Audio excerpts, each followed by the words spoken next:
আমাদের মাঝে এতদিন যা হয়েছে না, সব যাতে আমার বিএফ জানতে না পারে। কিন্তু তুমি কি আমার জন্য তোমার বেস্ট ফ্রেন্ডকে ছাড়তে পারবা? দেখো, ও তো আমার বেস্ট ফ্রেন্ড।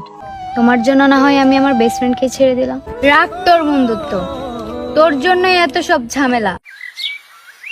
ও বুঝলাম না, মারুফ প্রতিদিনের মতো আজকেও লেট করতেছে।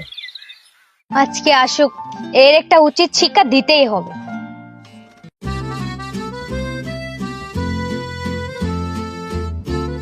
সরি দোস্ত, আজকে আসতে আমরা একটু লেট হলো, রাগ করিস না। রাগ করবো না? তুই জানোস না আজকে আমার বয়ফ্রেন্ড আসবে বিদেশ থেকে। শুধু তোর কারণে আজকে এয়ারপোর্ট যেতে পারি নাই। এট লাস্ট এই পার্কের ঠিকানাটা দিলাম, পরে ওইখানে আসতেছে।